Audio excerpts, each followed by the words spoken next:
listening to the ReachCast show, your weekly stop for the latest and greatest in the Planetside 2 universe and its community.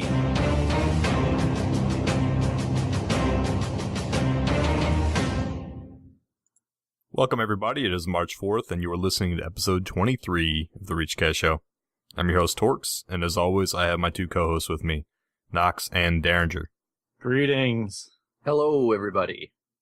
We are brought to you by Clegg's Beard this week, as well as great listeners like you, via the Support the Show tab on ReachCastShow.com. How much did Clegg's Beard donate to us this week? It brought in, what's that organization you give hair to? You sell hair to? Locks for Love. Locks for Love. Whatever. Yeah, so he donated his beard, and I think they wrote us a blank check, and they wrote at the bottom to say, you know, your Superman hair is worth whatever amount you want to fill in. So that's my story. I'm sticking to it because it's not really that good. The Support the Show tab on ReachCastShow.com. Well, you can hit our affiliate links for Amazon or Newegg, or you can just donate to us directly. It all helps us pay for all the show costs, you know, hardware, this or that, all the different things that come along with doing the show, and we appreciate it. Yeah, so we played with Imperial Reach, 666 Devil Dogs, and Z Company this week. Check them out if you're looking for an outfit. Imperial Reach is a TR outfit on Watterson. 666 Devil Dogs is an NC outfit on Connery, and Z Company is a TR outfit on Matherson. So great times with all of them, and check them out. As is our custom, on to the patch updates. I'm going to get these mosquitoes in the air and rain down some hellfires on those fools. Oh no! What the f***? I should have listened to the ReachCast patch notes.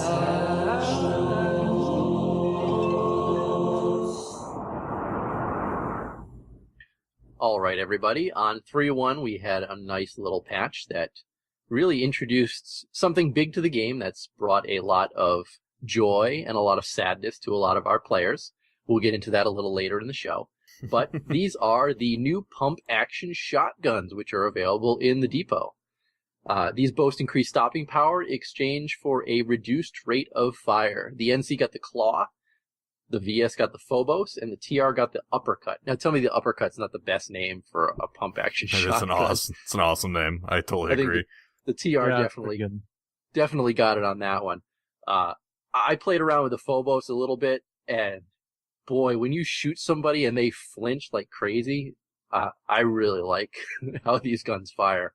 I have a feeling I'm going to be spending some station cash on all three of them. I've just been trialing them all just to see how they work, but I imagine I'm going to be spending some station cash on these guys. So, new shotguns, very exciting. Also, speaking of flinch, they reduced impact flinch and evened out flinch amount based on damage, which I noticed. I think everyone pretty much noticed that one. And what I did notice is I lost more battles against NC that I normally would have won playing TR this week. And then they also reduced a ton, yeah. Yeah, I always thought that was the biggest problem with NC guns, is not the damage or the recoil so much as the flinch received when being hit by these faster rate of fire guns. All on top of the recoil, because they had higher recoil. But I think that's a really good change, mostly for the NC, and they needed it. They also reduced the screen shake from explosions, which was being called out for by a lot of players in the forums. And they also increased client stability. I will take offense to the client stability one, but we'll get to that later in the show. As always, they tacked in server optimizations. I'll take offense to that one, too. Yeah. No comment. They fixed an issue causing NC shotgun slug ammo to do too much damage at range. I'm not sure. I didn't read at what meter range they were talking about that it was still dealing. It seemed like full damage, but it's not. I had heard from multiple people that it was just excessive in the range that you could get with a shotgun. So that sounds like they pulled it back to what it was supposed to be. Should not be in line with other empires. Yeah, makes sense. They also fixed an NC max slug ammo having a longer range than intended for, everything. So the max slugs that you'd use, I heard people when I was playing with Devil Dogs say like, yeah, just pick up some max slugs for your scat max. You really want to get somebody at range, and I think they pulled that back as well. Thank goodness. So last but not least for this week's update is server merges. As we talked about last week, they did go ahead and go with the server merges, and we've heard a great response since then. And I'm personally happy about it. How about you two? Go ahead, Noxx. I played on Friday, and I couldn't access terminals after a certain point on Amrish, of all places, because it was so laggy. So, but, you know, we were on Amrish. I honestly am in shock that the server merge actually populated the other continents.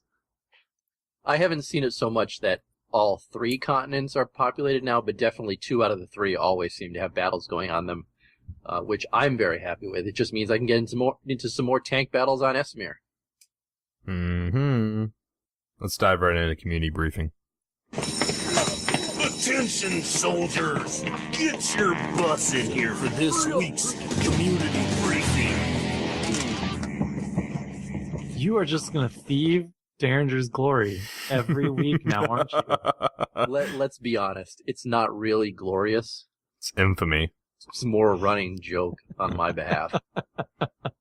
And I'm willing to take that running joke for the listeners. But let's get back into some of the more important things that happened this week in the community. As we've been doing the past few weeks, we're going to start off with Friday Night Ops, because there's always a lot of great information that is presented by Maggie and Jimmy, and actually Maggie and Clegg this week in the Friday Night Ops shows. First off, they started with a Q&A department interview, and they were interviewing 3 of the members of the QA department. Some of the points we took out of this was that it's a 4-person dedicated bug group that is scouring social media for bugs and then reproducing them in-game and fixing them, which I thought it was very interesting that they've got a dedicated team that is all over social media. So when Twitter starts exploding with people complaining about a specific bug in-game, they have people that are watching for stuff like that. And I was really impressed that they're impressed again by how the Planetside 2 developers have embraced social media like they have.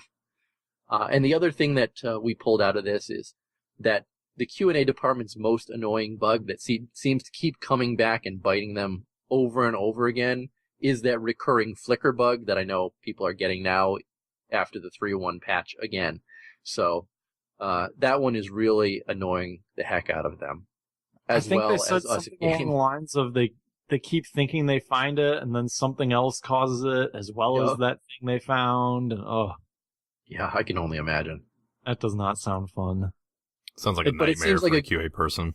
Yeah. It seems like a good group of guys, and they're guys and ladies, and they're certainly on top of the bugs that are in game and getting those things fixed.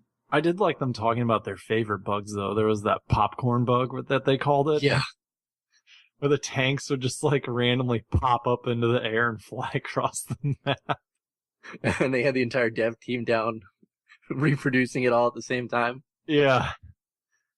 That was pretty good. So I'd suggest watching that bit as well as this next bit where they preview the VR training area. And this is when Malorn was on, who you didn't mention before, but he also came on this week. I did forget about that. And Malorn is a very big player in Planetside 1. And it's good to see him on the Planetside 2 team, because I know he's probably giving them some of the best feedback from the original game and bringing those things to life in the second game. So I was very happy to see him part of the development team. Yeah, it's pretty cool that an old player ends up becoming a developer for the new version of the game. But they showed the VR training area, and they were very adamant about specifying that this is not the actual VR, how it will actually look in the video. Malorn was actually extremely disappointed that they couldn't get the version closer to the reality version. They said there's going to be like grids in the sky, kind of like the old PS1 VR area. But they were, he was a little sad about that. He was really hoping to show off what's closer to how it's going to look when it comes out. But they combined the 2 VR training areas from PS1 and PS2, or into PS2, I'm sorry. Totally misread that. You're basically in this area. It's a 2 kilometer by 2 kilometer zone where you can fly, drive, shoot. They have all sorts of decoy or dummy vehicles laid about that you can hit to see how much damage your weapons do to various vehicles. You also get grief warnings when shooting friendly vehicles or friendly players. They have a lot of infantry around the field too. But it's not actual grief. It's just to help you distinguish friendlies from enemies in the real game. They give you access to all weapons with all unlocks. There's no resource timers, but there's also no cosmetics yet, but they said maybe in the future. Also, things like certs are all going to be at their max levels. So when you want to test out jump jets or drifter jets, all of those things are going to be at the max. You can't actually progress through the certification tree as I think some players were hoping. So I was hoping, as a matter of fact. Yeah. When you unlock something like that, you don't automatically unlock it at its final state. So Right. I was kind of surprised that they would force you to have the highest rate of it, because then you're not getting a real true test of how it is. Yeah, how it is when how you much first it'll unlock be, it. what it will be like when you spend your 1,000 certs on it. Yeah, but Well, more than 1,000 because you have to level it all the way up. No, I mean the final rank Right. might be 1,000. I'm surprised they don't let you do multiple levels to kind of gauge that evolution. But maybe I'm sure it's much easier just to say, give it, put everything at max than it is to. I don't know. Who knows how that's implemented? But I agree. I would go ahead and guess that it's a work in progress. It's just easier to give it as max. yeah, Just a guess, but I don't know. There's probably more important things. The VR area will, however, only be able to hold 100 people at a time. And Now, that's 100 people per faction. yes, that is correct. 100 people per faction in their respective VR areas. So this will allow outfits to hold training sessions in VR, but I think I was initially, when I read this or heard this, I thought that seems kind of low. Like, why would you want to do that? You're going to just have people sitting in queue to go to VR, but it does keep people out in the world playing. So, and you don't make any progress in VR, so there's no reason to spend an excessive amount of time in there. But it will keep it from being overpopulated, underpopulating the world, probably. yeah. Once you figure out some of your loadouts and other stuff, I don't see any reason you'd have to stay in there. Maybe a training session, like they said, but Right. I hope this doesn't become a problem. They have your standard tower there, but they also were saying that in the future they may add a larger base so that you can practice taking those and various tactics involved with that, which is pretty cool. And then I think this is my favorite part is they have a quad track. I liked it too. And all I could think was Planetside 2 X Games. I liked how the track had jumps in it. Yeah, there's jumps over a ravine nonetheless for one of them. Yeah, it's going to That make some should be pretty amazing cool. races and just in general, like, awesome events. I'm so glad they put that in there. You're going to see the VR full, and it's going to be so people can race on the quad track. That's not actually test anything. Everyone, eventually, like 2 months down the road, it's going to be nothing but racing the quad track. Who knows, man? You might be right. That's the funny part. You might see that fill up so quick just for people racing quads. Oh, yeah. I know I'll do it. I could probably spend an hour in there racing the quad. I wonder if you only be allowed to be in there for a certain amount of time. They never said that.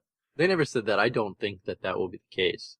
As long as you're in there active doing stuff, they're not going to kick you out of it. Yeah. I mean, so Noxx, when this comes out, what do you think we do a California cruising style video? Sounds awesome. Oh, wow. We'll do it in Twitch TV, back 2 screens. Can we get a California cruising overlay? Wow. Am I right? So, but you know what this really ultimately means, the VR training area? California cruising. No, not California cruising, Oh. although that will be sweet. It means research labs will be back. We will bring research labs back and tell you guys all sorts of things that you can now figure out on your own as well. But hey, we'll put some time in for you all. We're not going to tell you tedious things like a shotgun kills somebody in one shot from this range. Well, I want to do in-depth stuff that's a little more than just running around shooting guys, so. I'm looking forward to it, man. I'm looking forward to spend some time putting some stuff together. Yes. But during the VR. They gave us a little sneak peek to the redeploy, even though they didn't think they had permission to do it, maybe.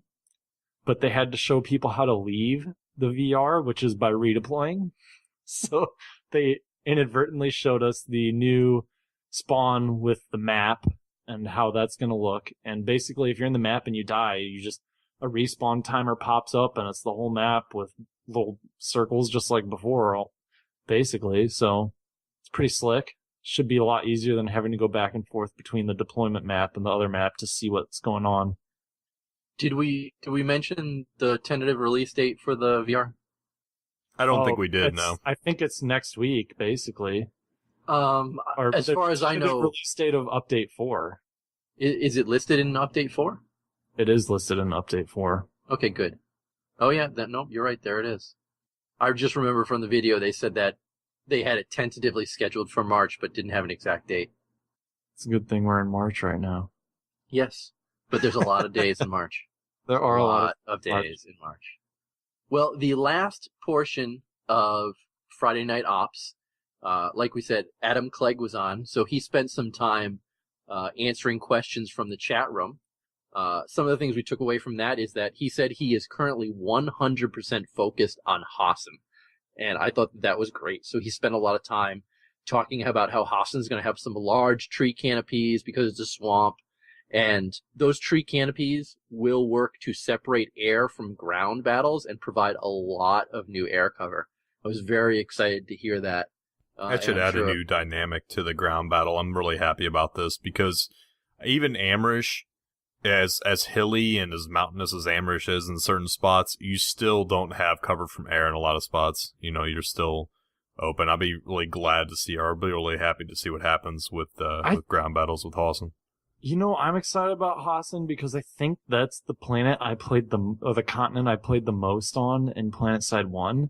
And that's the one that had the 3-pronged, trees that then, came out of the ground like 3 roots and then would go up in the middle above ground. You could go underneath them. Yep, you're absolutely right. And I would fly mosquitoes through the things. I hope they bring those trees back. I believe someone had pulled a lot of the game data files and was recreating what some of the trees looked like on Planetside Universe today. After the show, Noxx, you should go check that out. There were definitely some pictures of trees. Oh, yeah, I will. That someone had pulled from the data files. But they also said that they're going to be adding a lot more underground tunnels to Hassan. They didn't, and he specifically said a lot of them would not be working the same way as the tunnels currently do in the game. You know, only usable by the defenders. Defending, yeah. These are going to be separate tunnels that allow you to go under a tower and pop up on the other side of the tower to assault it from a different location, things like that. But a lot more tunnels, a lot of contestable tunnels and things like that. Definitely some good stuff. I love me some tunnels. Love you some tunnels, huh? Love me some tunnels. The back door in Planetside 2, Planetside 1, I've talked about it in past shows. Some of the most fun I've had in the game, assaulting a back door. So if they can create underground tunnels like that again in Planetside 2, I am all for it. All right. He also stated that the next base that's being designed is the Interlink facility. I think the three of us are speculating that the Interlink facility probably will have something to do with the orbital strike when it comes into the game. But Clegg did say that the Interlink facility will be more of an infantry-based fight than allow vehicles to get around in it. So it sounds like it's really going to be a congested facility to facilitate infantry battles. So I'm very excited Very nice. about that. You know, I think... So basically in the roadmap, the last time I read the Interlink facility post was saying they're looking to the community for ideas as to what it can do. And one of the ideas was having that deal with orbital strike, and I kind of took that idea off with my blog and talking about orbital strike. Another really interesting idea was after the resource revamp that's also in the roadmap is potentially using that to link resources between different continents, which would be interesting as well. Huh. If they made resources valuable, then it would create a reason to defend 2 interlink facilities on 2 different continents that are linked together. And you could it would create a different dynamic towards attacking and defending and breaking up what the other empire is trying to do, and spread battle to do 2 different continents as well. Yeah, I had not heard that part, but that sounds... That was a brief discussion in the thread about it. That sounds like it'd be a pretty interesting concept. Yeah. Just That's one totally more different reason. thing, though. Just one more reason why we tell you guys to hit that roadmap link and give your feedback to those different items. I wonder what T-Ray is going to say about all this speculation. He loves it. The final thing that Clegg went over, he says that they are working on Cirrus after Hassan, and he specifically said that Cirrus will have lava, and already the devs are thinking of ways to kill you with lava, so get ready. I would love to see some bases with, like, traps you could set. You could, like, you'd have to prep your stuff. Like, if you had enough time, you could put your engineers out and, like, prep traps of lava around the base. Like, you know, like, old style, like, medieval hot oil. Dump over the sides of the walls and stuff. That'd be awesome. I want to be walking along a mountain and have a stream of lava come and flow over me and kill me. I want to just be randomly walking down, and all of a sudden the ground's like shaking, and then this explosion on the mountain happens, and then this lava stream just floods over me, and I'm dead. Oh man, it's gonna be like SC2 with some of those maps where it's just be randomly like lava's gonna come flowing up, and everybody's just gonna die. Do you know how many people would be crying about that if that happened? Oh my gosh, it'd be... Do you know how much I care? The devs would be drinking their tears. Yeah, but see, there's so many tears in the forums that just be bathing in tears all day long. It's so fun next to the volcano. Wow. What do you think people in Hawaii do? They surf? Yeah, They do. I think they eat a lot of They fish. eat fish There's got to be tacos. some glorious benefit to running next to the volcano then. Well, do you have anything else, guys, before I get to... Oh, sorry, go ahead. Yeah, one last thing. At the end of the show, Maggie wanted to let everybody know that a reminder to watch the Planetside 2 YouTube channel. Later this week, she said that there will be a video showing a lot of the upcoming changes in the game. So make sure you check that YouTube channel a couple times this week so you don't miss out. It was a very vague hint, but I have a feeling that there's going to be a lot of good information in the video. One of the other things that happened in the community this week, Hamma and Jenny Boo from the Planetside universe had a Squad Beacon episode that they did up this week. They brought in a whole bunch of guests, a whole bunch of interesting people, and they discussed a lot of the big topics in the game right now: metagame, esports, the 6-month plan, VR training, stuff like that. It's a great show. You should check them out. I think it's PSU Media is what their YouTube channel is, and I'll put some more links in the show notes for our show if you want to check out the episode I'm referring to. One of the things that did happen kind of randomly in the middle of the episode or the Squad Beacon was Higby was in the chat room and tweeted out this picture of what some of the developers are working on, prototype. And basically, it's a new map system. Well, the map looks the same, but it's the map system what you see now, except for it's more lattice-like. And I will make sure to put a link up for that as well in the show notes if you guys haven't already seen it on Twitter and everywhere else. It has connections for each base leading to another base, and if you're not familiar with what a lattice system looks like, it will, in order to take, say you have 2 bases away, you want to take that base. In order to take that base, you have to take 1 base preceding it, which kind of drives the flow of battle a little bit better, which is what they're trying to do with it. So, I really like the idea, I like the map, I like the system and the way it's set up. I really hope they go to more lattice-like system, personally. I think it will make a lot of these just random ghost capping all over the place less common, maybe drive the fight a little bit more naturally. So, we will see. And as always, Hamma and Jenny Boo do a great job. They spend a lot of time working on stuff for the community. Check them out if you guys don't already utilize Planetside Universe. They have a lot of good community content that they put in there between everyone else. So, not only that, the devs post there a lot. Mm-hmm. Yeah, if you want to see some good dev content outside of the official Planetside forums, check on the Planetside Universe forums.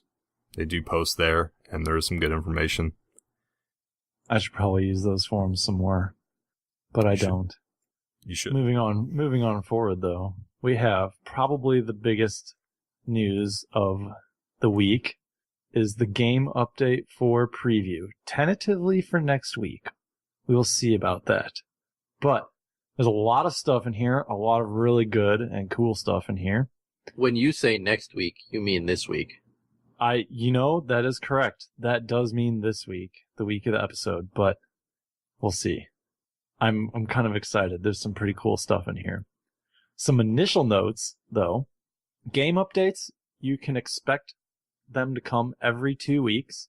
Patches come between game updates, and hot fixes come any day. So it's just something to note. I feel like I was saying I don't know how this is a game update because all it really has is 3 new SMGs and then a lot of patch fixing. It seems more, or bug fixing. It seems more like a patch than a game update. And then they say this. So I hope that's not because of me. But anyways, they read your mind, dude. Yeah. So the update, one of the updates I'm very excited about is the Flash update. You will now be getting a Wraith module on the Flash, which is for infiltrators to use, and it cloaks the Flash. This is pretty cool. I can't wait for this. There's also the Rumble Seat, which allows you to bring a passenger with you, and they are weapons free here, so they can shoot. The other cool thing is the new weapon is the Renegade Shotgun. So you get a shotgun on the front of your Flash now, which I imagine it's going to one-shot infantry similar to the pump action at close range. I love all these new Flash advancements. It's going to turn this Flash into, oh my gosh, I can't wait to see a whole bunch of flashes on the battlefield. It's going to be awesome. I want to see an entire squad of infiltrators just take a base. Just can't even see them. It's going to be sweet. Or come up behind the enemy, hack a terminal, and all of a sudden they're all heavies blowing up tanks. I think we're going to have a Wraith motorcycle gang. Oh. All with the what's the new mask that they've got? Oh, the Maniac Jason mask Maniac, or whatever. All of them with Maniac masks. And Yeah. It calls like the Sons of Banarchy. Something like that. maybe Planarchy. Planarchy, yeah. Wow. That was off the cuff too, by the way. That was not planned. That's reaching. So, well, while Noxx is excited for Flash updates, I am more excited for the next thing on our list, which is account level unlocks. It's been a long time coming, but items that you've purchased with Station Cash will soon be available to all characters on your account that are eligible to use them. hallelujah. Yeah, I know. It's indeed nice. But it said Station Cash specifically. It did. So I wonder, I bet that means that if you purchase something with certs, it's not going to be across all three characters. If you purchase like the Decimator with certs, I wonder if that means it will only be available on that character that purchased it.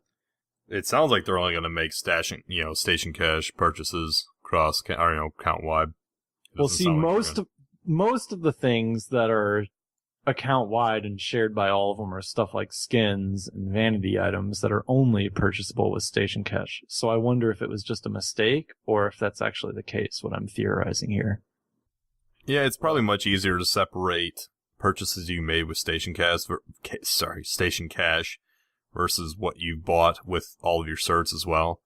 I don't know if it's ease of implementation or it's just the fact that they're really trying to push sales. People aren't rebuying things. Oh yeah, and sales at the same time. Sales. I can't blame them for wanting to push sales, and you earn the certs on one character, not all of them. Yeah, I think in a way that it's a twofold thing. They're pushing sales because everything you buy will be account wide. At the same time, they are respecting what you've spent by making these things account wide instead of making you buy them across every single character. So, well, let's get into some of the caveats to this. The items that are purchased with Station Cash. If it's a common pool item, a prime example for that is the NS11 rifle that's available to the medics when you purchase a Station Cash card through GameStop. Those are going to be available to all characters on your account. I'm very excited about this because, you buy that Station Cash card, you unlock it, you could only give it to one of your medics, and you had to choose. Now, well, there's the NS11, but that's the NS11 Platinum. I don't know if that one will be account-wide. I wonder. You don't think so? We'll see. It's a common pool That's item. like it's a special unlock, the platinum one. You're right. It's not a purchasable one. I was assuming that it was just the one that you get with the card. You and your assumptions. I guess a better example then would be the Zephyr, which is another item that is a common pool item that can be. That one's you can only purchase that one with Station Cash, and that one will be available to all characters across your account. Mm-hmm. Now, the opposite side of this is the Empire-specific weapons, such as the Lasher or Jackhammer or Mini Chain Gun.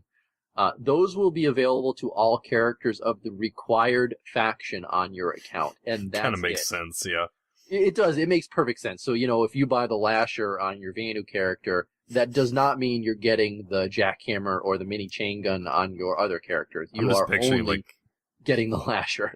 Just picture a TR guy running around with like a jackhammer. He's like, "Yeah, this is awesome." Hey, you could do it in Planetside 1. Yeah. Once we can pick weapons up, baby. Yeah, I'm waiting for that day. The final thing for account level unlocks is that they are working on a solution for anybody who has purchased the same item on multiple characters. So that's not something that doesn't sound like that's something that will be available right away, but something that they are working on. Yeah, I purchased my Amrish skin set by accident on my NC. Now I bought it on the NC, and then before I did it on the Vanu, I was like, "Oh God, that's right." Yeah, I'm wondering if they're going to refund some station cash, and if that's the case, then that's going to be awesome. That's really considerate of them if they do that. That'd be bad. It is considerate. Well, I won't get anything because I haven't double purchased anything, but yeah, as much as they want to make sales, they aren't trying to screw us. It's nice. I mean, it's nice to know. So, well, the next item up on the Game Update 04 preview was virtual reality training. As we said earlier, this is something that they're looking to have implemented in this preview, in this game update. We're not going to go into any more on this because we've already discussed the VR training ad nauseum previously. So, Torkz, you want to take it from here? I do. There's another thing that's coming up is the new map screen, which we kind of already hinted or kind of small, shortly talked about. They're going to clean up how your respawn screen is kind of combined with the normal map screen. The UI will be similar, so you're not seeing differences in between the two when you come back up for respawn. And something I'm happy about personally, because I switch around to so many characters and a lot of my time is downtime prep for the show and other things outside the game. I wish I had more time in the game, is the fact that people that have memberships to the game are going to see a increased amount of passive certs being generated per day. So I think they went from it sounds like from month 1 to 6. So if you say you're bronze, you're 1 month into your membership, you have, your first month's bonuses. It sounds like the first month is going to be 28.8 certs. 24. Oh, sorry, 20. Sorry, I apologize. 24 certs per day, up from, I don't know how many they are now, but I know I'm barely. It's 18 now. Is it? Yeah. And then goes 28.8 for 2 months, 33.6 for 3, 38.4, 43.2 to 48. So in the end, when you have 6-month membership, you're getting 48 passive certs per day, which is pretty good. It's not too shabby. And you do need to log into each character to retrieve those and restart the counter. That's a really good point. That I don't think we mentioned on the show before. That's ReachCast U quality there. Boom, boom. Yeah, you get a 2-in-1 on this community briefing. If you want to get the certs you get from each one of your characters daily, you're going to want to log in at least once every 24-hour period to reset the counter. If you do not, you only will max out at what you receive within a 24-hour period. So if you won't go until you log in, even if it's a week. Yeah, it only maxes out at what your max cap would be of a given 24-hour period. So log into your character once every, if you have alt characters like all of us do, I'm sure you all do too. Log into them once a day so you get those certs. With that done, we're going on to one of my favorite pieces. Empire-specific rocket launchers. I cannot wait for this, and I know that Deringer is so excited about this.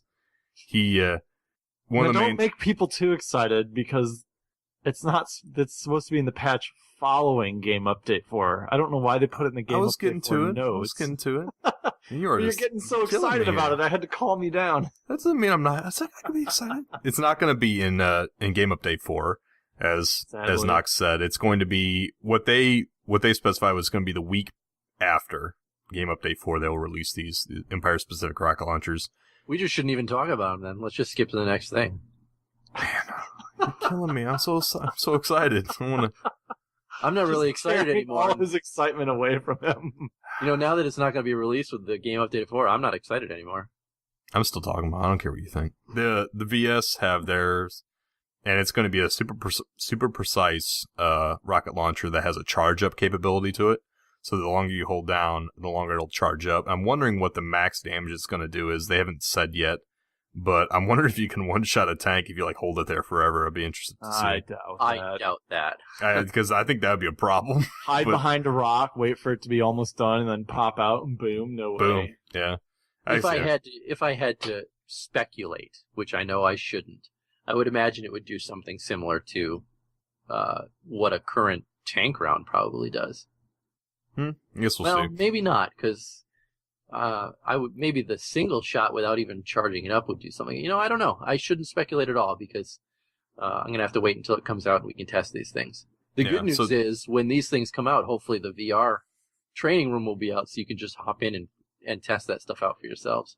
Heck yeah. The TR version is going to be a series of mid-range damage guided rockets to a single target. So you lock on a target and you fire like a spray of missiles. And it'll lock on, and they'll all guide themselves to your target. That's pretty cool. I like that. You have to keep the lock active, though. This is an important part. Yes.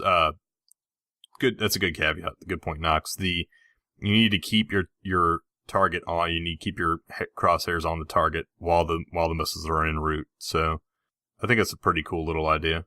And I'm wondering. Smoke's gonna become popular. Yeah, it's gonna be hell on tanks in close combat situations, though. I imagine. That's a good point. I'm wondering, you're point blank and you walk, you're right up on top of a tank and you release, all these rockets. I'm wondering what kind of damage it'll do. I guess we'll see. My favorite, what I'm looking forward to the most, is the Phoenix for NC. It's going to be a high damage, slow firing, camera guided rocket. That is going to be awesome. I can't wait for that. So Deringer can help with this one. Do you think there will be max range on this? Yes. There'll have to be. I immediately thought there has to be a max range. There has to be. Hundreds of these launch out of the warp gate. Yeah. Just guide them down to 3 hexes away and just take out a tank column. That would be a problem. Now, my question about the Phoenix, though, is do you think we can shoot these things down as they're coming at us? No. I think I bet not. I almost guaranteed that you won't be able to. Physics would allow for it, though. Because in the original Planetside, the Phoenix was used a lot as a max hunter. And someone would just sit behind a rock, fire it straight up in the air, and then camera guide it into a max. And it usually would one-shot the max and take them right out. But I seem to recall being able to shoot the rockets out of the sky. Yeah. I just don't see the capability in the game right now. I wonder if that may be long-term, but that's like old school easy physics stuff. Physics dealt with colliding objects like that in old games like Counter-Strike Source and Half-Life 2 when it first came out. I guess we'll see. I don't think currently you can shoot down any rockets of any sort. Well, the reason I ask is that a lot of people are... Sorry. Go ahead, Noxx. Go ahead. Oh, even tank shells. I don't know if you've ever had a moment of slow frame rate where a tank shell's flying by you, but they are 3-dimensional rendered objects. I haven't seen one, but I see what you're saying. I don't know. Well, let's not, speculate too much. I was going to say, no the clue. reason I'm wondering is because there's already... These haven't even been released yet, and there's already people crying on the forums saying that the Phoenix is going to ruin the game. People being able to fire a weapon and you can't see where it's coming from and it killing you. And I just wonder if that's the proper counter is to allow down. If it's a slow moving rocket, will infantry be able to shoot it down? I think that would be a fair counter to it. Yes. Will it happen? Will that be possible at the launch of it? I don't know. So I agree with that. Possible. I agree with the comment that it would be a fair counter to it. I think that would be, in fact, I will even agree that I think it would be necessary, if that's going to be the case. But let's go on. Well, if anything, just to dry up the tears, Yeah. Well, the next thing that's coming up in the in-game update 04 is some notable balance changes that they're going to introduce into the game. The explosive radius from all vehicle-based damage sources will be reduced. This is not going to affect vehicle versus vehicle direct hit damage. It's only going to affect splash damage versus infantry. This is kind of their way of trying to get away from so much of this just camping of infantry by vehicles and being able to just absolutely decimate them. And you know what I think really ruined all the tank sieging of bases now is the AA buff and the Liberator nerf. I think doing that, buffing the AA and nerfing the Liberator at the same time, ever since then, the tank survivability has gone up immensely. I think if the Dalton got a buff, you would see the tank versus infantry problems start being reduced simply because tanks are being destroyed by air. That's my thought, though. I can't disagree with that. I mean, I can't even remember the last time I've seen Liberator be even remotely effective. I can't tell you the last time I was killed by a Liberator. Yeah, that too. It's been a while. They're just not as prevalent as they used to be. And they were definitely needed to be nerfed, but I mean, that's a whole different issue. So yeah, it is. let's get to the next balance change. Specifically relates to the Prowler and the Heat and the HE rounds. They will have their damage reduced so that they no longer one-shot kill infantry. Instead, it's going to require both Prowler rounds to kill an infantry player. Now, note, this is not going to affect vehicle versus vehicle damage. So I have a thought here. And my thought is, what is the point of HE as TR? Yes, the explosive radius is bigger, I suppose, but if it still takes 2 shots to kill an infantry, what is my motivating factor for buying HE and reducing my armor-to-armor damage? Because if I'm good enough, I don't need that bigger radius. I can hit the guy plenty fine close enough with normal heat rounds. Well, I think you answered how uber you really are. How I'm awesome you are. No. Any good tank player does not need a massive explosive radius to kill infantry. So what's the point of HE at this point? I think a better idea would be keep HE killing infantry in one shot and in maybe somehow figuring out a way to balance that for Vanu and NC. And I say explosive radius shouldn't matter, but my only idea there is to increase their explosive radius. So I understand you don't want that 2 shell to be that much more powerful than the single shells that Vanu and NC get. So it's probably the best fix for that. But I feel like HE is just useless at this point. Well, I agree. And I agree with you 100%. Currently, when I roll with Imperial Reach, we don't use HE at all because really there's no reason to. Heat can do everything that HE can do, and once this change goes into effect, no one is ever going to roll an HE Prowler again. Because you're absolutely right, there's no reason to. Yeah. Mm-hmm. Personally, I would do exactly what you said and not change the HE rounds at all. I mean, you got to give the Prowler some kind of advantage for having both barrels, and if they're killing infantry, again, they're still not going to be able to do that extra damage versus tank, so their counter is an enemy main battle tank or a lightning. Right. So, if HE's just slamming a base, then roll up some tanks, because it's not going to do jack crap to that tank. Yeah, hit him in the rear. So I don't know that this HE change is the proper way to go. But the developers have access to a lot more data than I do, so it's just Noxx in my opinion. This is true. Next up, they're going to edit some of the movement for the Mag Rider to improve it, and they're going to bring back some of its glidiness. That's a real word, I looked it up.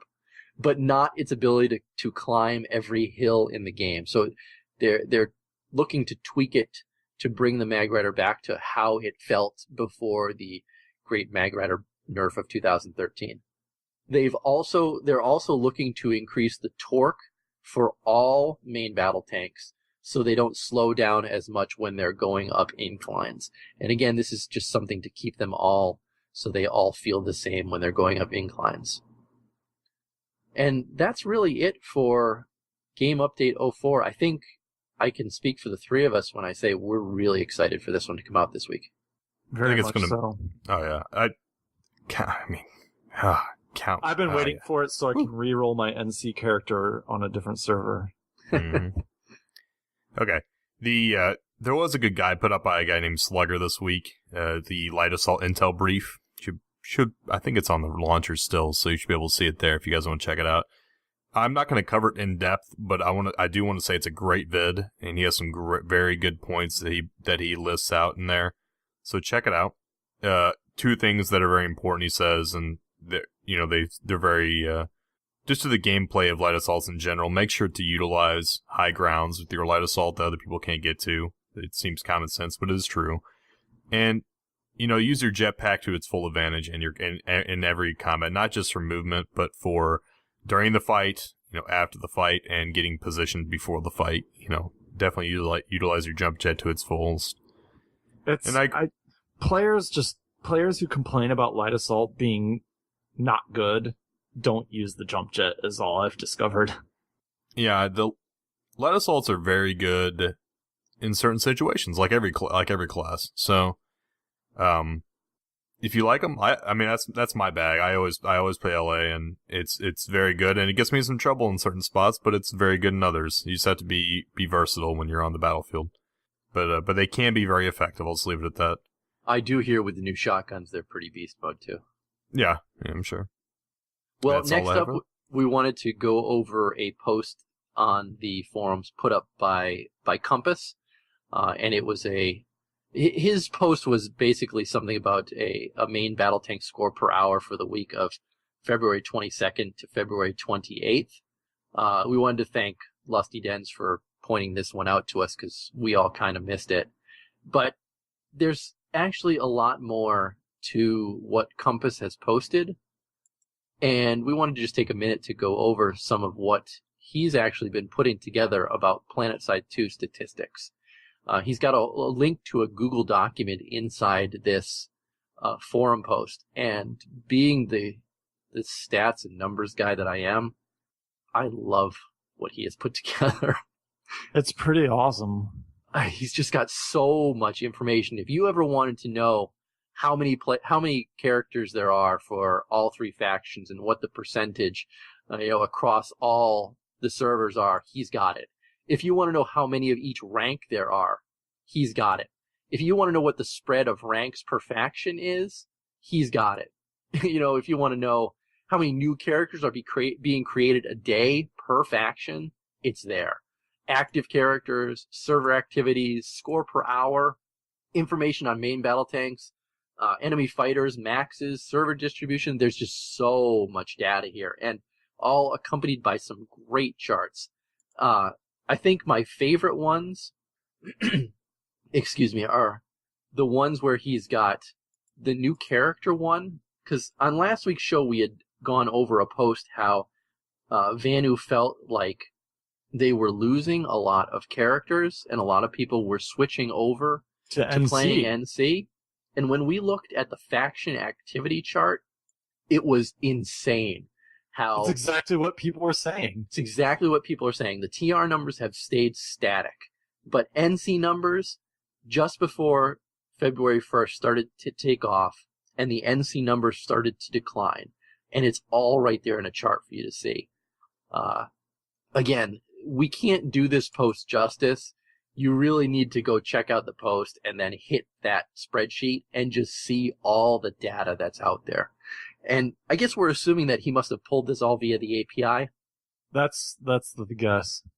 But again, I play with spreadsheets all day at my work, so I was in heaven looking at all this data. That's really the only way that he really could have pulled this.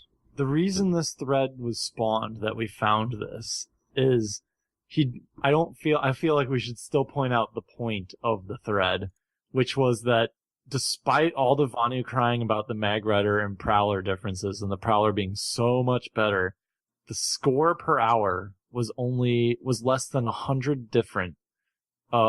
Each of them, the Prowler was at 3,139 score per hour. The Mag Rider's at 3,082. So all that Vanu crying about the Mag Rider being nerfed into all oblivion, the score per hour doesn't reflect it whatsoever. Right. And the Vanguard, he's like, I don't even know how to fix the Vanguard. It's the worst, but I don't even know how to fix it.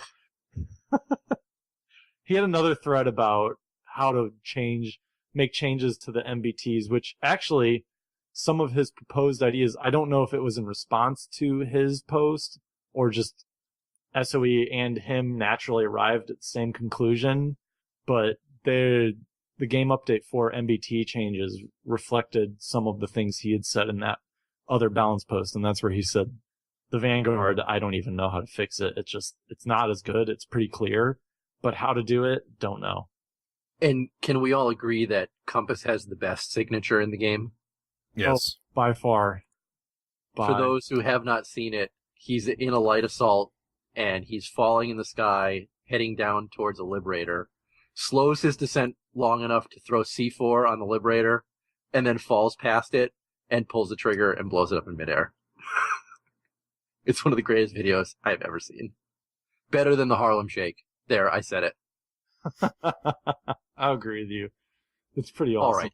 Well, our last point for community briefing is our community question from last week. So last week we asked you, do you think server mergers are happening too soon? And Torkz was nice enough to follow it up with a forum post that we got a lot of responses to. So thank you to everyone who responded to this. We'll get to you all in the end of the show, don't worry. But when we added up all the responses, they came down to people who said it was either too late, it was on time, or too soon. 71% of you felt that it was too late, that Sony had implemented this too late. They should have done it a lot sooner. A quarter of you felt that it was done on time, and a measly 4% of you felt that it had been implemented too soon. And the one caveat I want to give to that is that one person who said too soon said that he felt it was too soon for Sony, not for the players. So a big thank you to all of you who posted to that forum post. And I know we did get a few email responses as well, and Torkz, you wanted to go through those quickly. Did. We had a number of email responses. I picked out one email response and one forum response from the responses we received. They're too numerous, we can't read all of them, but I do appreciate everybody's email. The email we picked out is from Dr. Timo. It said, I am VS on Genudyne, and I was just waiting for the server change tokens to leave. If they implemented the weapons on all accounts change before the transfer token, I would have left without my levels. Genudyne is a ghost town, and that town is patrolled by the NC Zerg. So, told you that Genudyne was just one of the terrible ones, unfortunately. It was. I'd heard some horror stories. My favorite forum post we received back for response was, Planetside 2 needs the continents to be about full, otherwise the whole hex system falls apart into little bitty pieces. Number one weakness of the territory system as it stands. If you ask me about mergers, I'd say about darn time. And I appreciate that, and we will give you thank yous to both of you at the end of the show. So, we do have our community question for this week, which you can, as always, call in, email. We'll put a forum post up as well. The question for this week is... And don't worry, we're moving away from server mergers. Yes, we are. Question for this week is, what do you think of the new pump-action shotguns, and do you think they are balanced? That is the question for this week, and feel free to follow up any way you'd like. If you have a question, you can... we'll list 110 different ways to get hold of us later, so don't worry about it. That is all for that, and we are on to Bug Report. Is this going to be a stand-up fight, sir, or another bug hunt? It's a bug hunt. What exactly are we dealing with here? ReachCast Bug Report. Now, this week on both Twitter and the forums, they've been blowing up with this no damage bug that people are experiencing. If you're not experiencing it, you're so darn lucky, and I wish I was you. Basically, what's happening is you will be playing the game fine, 15, 30 minutes, and then all of a sudden, your hits won't be registering. Some people are saying that they've actually run up behind somebody and unloaded a full clip into them, and they've done no damage to them, and then that person has turned around and one-shotted them and killed them. Other people are experiencing other players jump across the screen and vehicles spinning in place and flying around on the screen. The devs are aware of this. They don't know what's causing it, but they're working to fix it. There are certainly a number of people with different speculations. I'm not going to go into those because until the devs say what it is, we don't know exactly what it is, and we'll just leave it as at that. But when we do report bug reports on this show, we always try to give you some kind of solution if there is one out there. And there is one that actually worked for me because I've been experiencing this since the 3.1 patch. And like I said, it's terrible at times in game. But I wanted to give a shout out to Shazbot on the forums who posted this. He says that if you have an Asus motherboard specifically, and I know other people have reported that it works on Gigabyte and MSI motherboards as well, what you want to do is go into your AI suite for the motherboard itself and disable your sensor monitor under settings.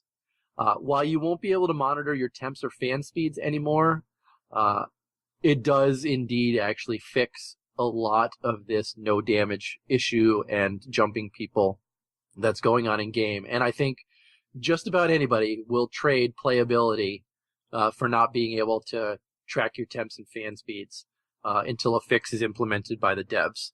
So if you got an Asus motherboard like I do, give this a try because it definitely worked for me. And I hope it works for you guys that are experiencing this as well. Again, big thank you to Shazbot who came across this. Alrighty. That's a good bug for the week, and we are on to now the It's good. not a good bug, you jerk. I don't have the problem. Yeah. The good, the bad, and the Deringer. Have another drink on me, soldier. Okay, thank you kindly. If you can look hard enough past all the death and all the sorrow, there are good things. You must remember that we will overcome the good, the bad, and the overpowered.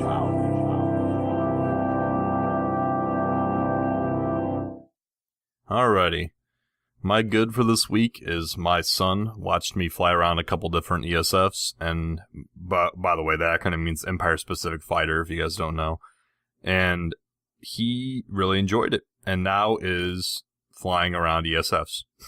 So he is 3 years old, and his full enjoyment of the game is flying around and crashing into things with ESFs. So he's just like Malorn. Yes. I thoroughly enjoyed watching it this week. That's my good. My bad for the week is pump action shotguns and some of their balancing issues currently, and the outcry for the kind of damage they're doing. So obviously they traded up, reload speed for damage, which we've spoke about earlier. You can one shot people now if you aim correctly center mass, but I have a feeling these might become a problem in comparison to regular shotguns. We will see, but right now they're definitely throwing the game into a tailspin and so on a lot of engagements. So, well, we will, at least from the sounds of it, range matters. It's not like a day to defeat bolt action rifle that you can see a pixel of a person and kill them. Yeah, it's not. Range does obviously matter, but well, I am interested to see the response from the community and the ongoing general response as the week goes on, now that people are kind of getting used to them. But that's my good and bad for the week. All right, well, I will go next. My good and bad are related. I purchased a new CPU this week, or last week. I purchased an FX 8350 for my AMD system, and yes, I know I purchased an AMD CPU and I didn't purchase an Intel CPU, but when you've already got the motherboard, and it certainly helps with costs if you can stay with the same brand of CPU rather than buy a whole new motherboard. But I installed it without a hitch. But that leads me to my bad, is that my temps were extremely high on the CPU. I mean, I was playing the game and hitting 60 Celsius, which is far too high. Reseated the CPU, you changed the thermal paste in the cooler, still no better. And then when I came home today, I noticed that my processor was running at 4.4 gigahertz instead of 4, and I realized that I never reset my Phenom 2 overclock. So my poor CPU has been overclocked this entire time, running on the stock cooler, and everybody knows that that's not something that you should do. So a quick CMOS reset, and it's working fine now. I can overclock my Intel chip on my OIM heatsink just fine. Well, you're a brave man, because I wouldn't overclock anything on a stock heatsink. AMDs generally run hotter, I believe. They do, but I wouldn't overclock an Intel on a stock heatsink either. And I don't think I'm the only person who would say that. Yeah, well, it's been fine for me. No problems. Well, you're It's not just like the best. It's not like I'm boosting its performance by a massive amount or anything. Your whole apartment's going to burn down tomorrow. It's going to be burning cats and dogs. That's horrible. That's Yeah, horrible. the smell would be even worse. Oh, man. Oh, wow. Yeah. So my good for this week, not even remotely related to Planetside 2, but this one takes the cake for probably the decade for me, is Nine Inch Nails is going back on tour, and I am pumped, to say the least. I've been noticing this trend with you. SOE's going to have to do some work to make SOE Live better than the news of NIN going back on tour. You know, I've been noticing my this, good was computer related to play Planetside 2. You didn't even try.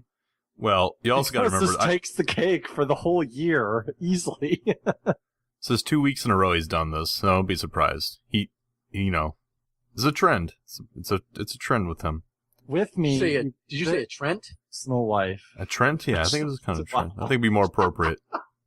It's a Trent with Tom. With me, you get a bit of my personal life, and I love Nine Inch Nails. We didn't ask for it, dude. Too bad. You're getting it. Let's go to your bad, because I like your bad.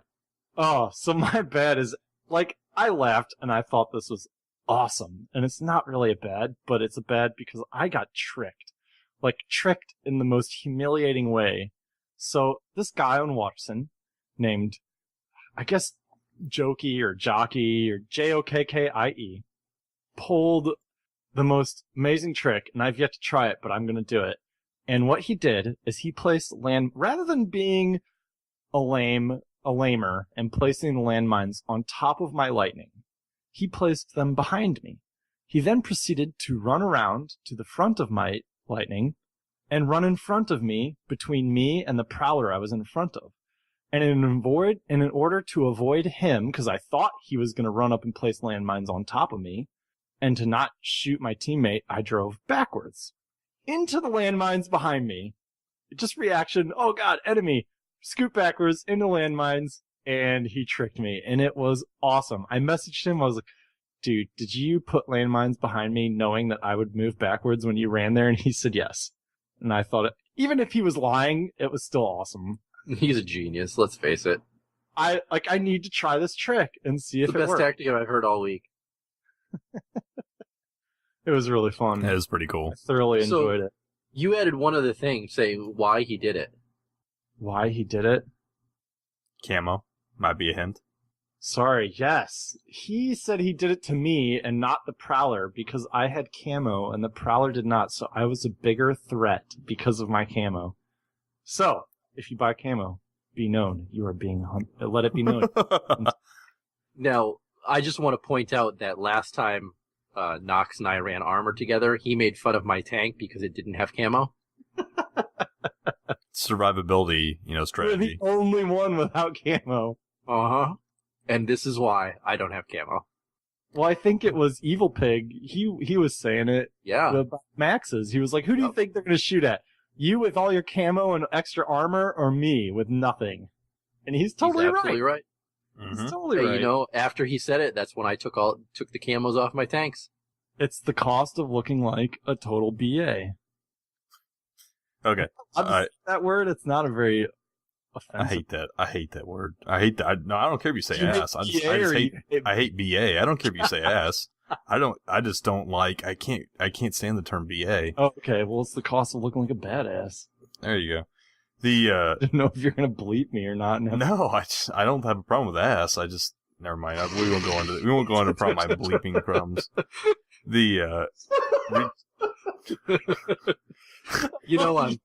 I'm pulling that out. I'm pulling that out for the soundboard. Sure you will. All right, ReachCast for us on the battlefield. Next on the ReachCast show. When the second wave was coming, we didn't know if we were gonna make it. Tune in to learn about the untold stories that win battles and bring victory to wars. We need reinforcements now! Find out about the exciting turn of events. This hole made you reach down deep, find something special. See things that you will not believe. Hear about heroic stories from each empire. New conglomerate. Terran Republic. The new sovereignty. Coming up next on ReachCast, Stories from the Battlefield. Alrighty. So, as I said last week, I was going to take a user-submitted story and voice it and have our sound guy put some good background audio to it, which we did do. And I want to say the winner is Sonny. He sent several stories in, and one of his last ones he sent in was very, very good, and I very much enjoyed it. So Sonny, email us. You can pick from either a $15 GameStop card or a dog tag of your faction's choosing. Or we have t-shirts here as well if you'd like a t-shirt, a ReachCast t-shirt. As long as we have a size that you are. So email us and tell us what you'd like and we can negotiate. So without further ado, this is this week's story. This week's Tales from the Battlefield was submitted by listener Sonny. The title of it, Second In. The weak red glimmer of the Endarian dawn broke over the side of the outpost. As Mercy checked her equipment one final time, a tall shadow loomed into view. Do you want to do the honors, sister? Sergeant Francis smiled, his chiseled face barely visible behind a pair of thick aviators. Mercy giggled, drawing her night vision goggles down over her unkempt, frizzy hair. After all your hard work, how could I? If there was one lesson she'd learned from 17 years on the front, it was that you never offered to go first. Very well. Liberty and freedom. He saluted at her and Sarah and took up position at the door, rifle in hand.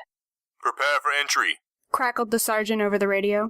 The charges set, the 8-strong breach squad lined up on either side of the outpost's main entrance. Sergeant Francis counted down with his hands.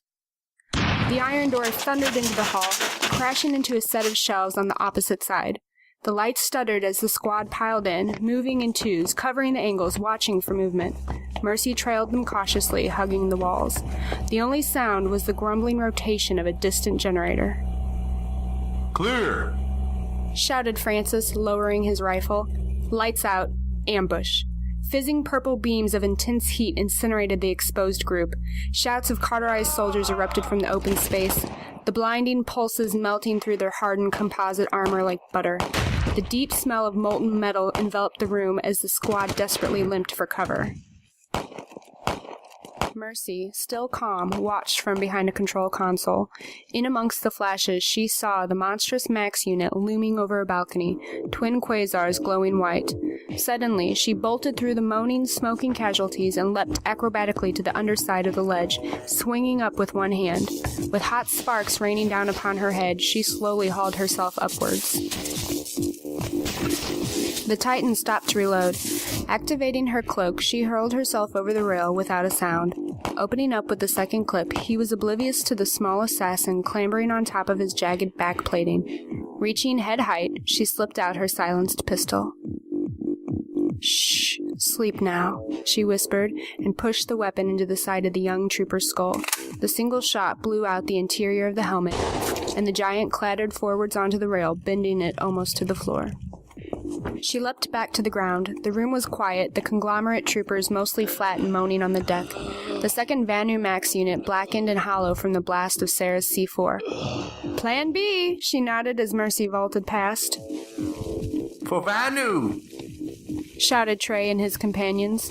The squad of teal-armored recruits barreled down the oval hallway, screaming battle cries and waving their weapons above their heads, completely oblivious to the presence of the invisible pair clinging to the walls. The sounds of gunfire filled the air once more as the two insurgents jogged to the heart of the outpost. The pounding of an indescribable, bubbling energy grew stronger and stronger. "Here! This is it!" Sarah cried. She hacked the console, hands trembling. The door flew open to reveal a black circular cavern. In the center, the prize. A raised glass canister containing a small maroon rock, etched with deep angular patterns. The air around the stone vibrated with power. The young agent hesitated, then glanced at her nervously. Mercy waved her on. Go on, sister, this is your show. She took off her mask, walking slowly up to the shuttering glass. It's beautiful, she whispered in wonder. The mine tore her in half, smashing the plinth into smithereens. Mercy winced in shock as blood and rubble peppered her thin suit. Sighing, she turned to leave the room. The real artifact was elsewhere. That's why I don't go first.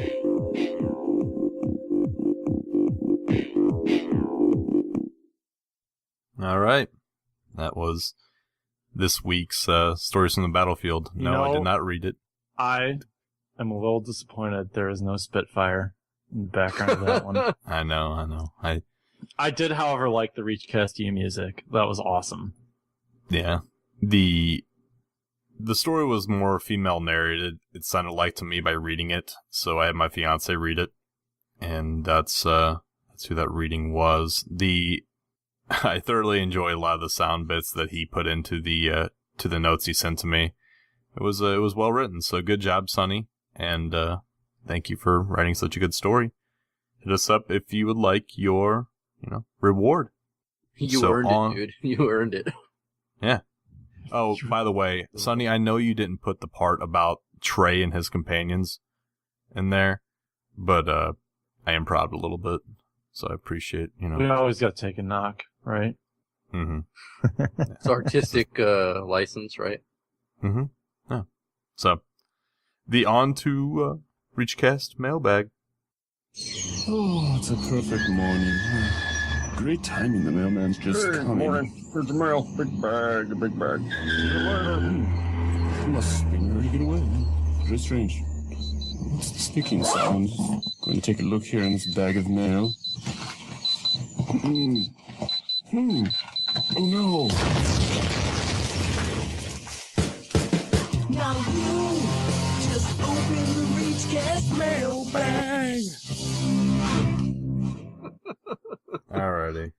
Right off the bat. Could you? Nah, I couldn't help it. We have a call from Gio. Hey guys, Gio from the Masterson server, Play NC. Just wanted to chime in real quick about the community question for the week, and I'm in favor of support server mergers. I think that this is a sign that the developers of the game are catching on the trend to bring bigger fights together before it's too late, before the game actually does fizzle out. So total support of that. Real quick, my good for the week, Scatmax. Love playing as one, obviously. Starting to feel like they are becoming a little bit more overpowered, seeing that I don't see a lot of other, VS Maxes as much as I do. And then my bad for the week is the YOLO swag Dubstep 420 or whoever it is that keeps flipping Liberators and Galaxies in the warp gates, just slowing down progress with people playing together. So, all right, thanks very much, guys. Take care. I'm glad that's the term that's for those guys now. Swag Yellow 420 Dubstep. Is that what they're calling him, or is it actually him doing that? Oh, I don't know. Maybe it is. Swag YOLO 420 Dubstep can flip my Liberator any day. Wow. Well, you had a good, some good comments there. We have a quick email from Mustarde, and his email says he's a TR infiltrator on Matherson, formerly Soltech from E911 outfit. With regards to community question, I think the server merges were well timed. Soltech, while I enjoyed it and suffered from low pop early on in Soltech, and there was crowded. Basically, in short, he enjoys it.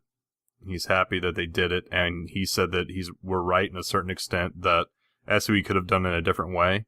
They could have opened up tokens, then done mergers. And he feels like the way they did it was the right way. And, says he's enjoying some fights on Amerish now on the other continents, so the merges worked as intended for him. And we're glad to hear that. That's good. You need to get a rolling R into his name. Mustarde. Mustarde. Yeah, I can't do that. I can't do it. But that's our response stuff for the week. Along with that, we had a couple good iTunes reviews from Yim and Geist 117. The Yim says everything you need to know about Planetside 2 and then some. Thank you, Yim. And the other iTunes reviews from Geist117. Great stuff, guys. I would just wish you did more than one podcast a week. And to that, I say, we'll see what happens in the future, sir. Hey, we get interviews. Yeah, we do interviews. We'll have an yeah. awesome one this week. Mm-hmm. We do. Yeah, stay tuned Wednesday for that. That was a really fun interview to do with those guys. And the thank yous for the week. It's my week to read them. And here. Butcher names, maybe. Here's my... At least you don't have that Hawaiian name. I need that on the soundboard again. I need to put that back on the soundboard for what that was. The Crazy Pharmacist, Axiom 537, Grunties, Sinist, Naxio. Drink. This is for the players at home playing the drinking game. Jadith, Kwanzaa, Dankfist,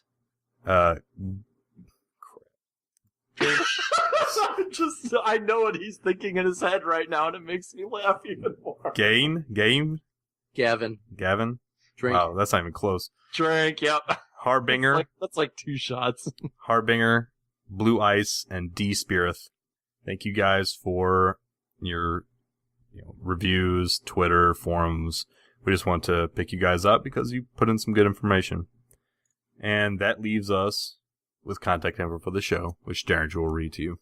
Our contact info, as always, if you're looking for our website, we're at reachcastshow.com. As Yim and Geist117 did, check us out on iTunes. We love when you guys leave us reviews. You can also check us out on Stitcher, the low bandwidth phone version, and give us thumbs up there. We love thumbs up. You can email us at reachcastshow@gmail.com. You can call us at 415-787-3224. Again, 415-78-REACH. You can reach all 3 of us on Twitter. Torkz is at ReachCast Show. Noxx is at I am Noxia. And I am at the Deringer.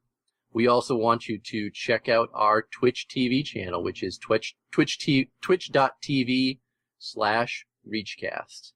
Also our YouTube channel, ReachCast Media, is what you should look for. That is all for the show, and thank you, Steve, Cliff, and John, for your contributions to the show as always. Have a good week, and take care, guys. See y'all. See y'all in game. What?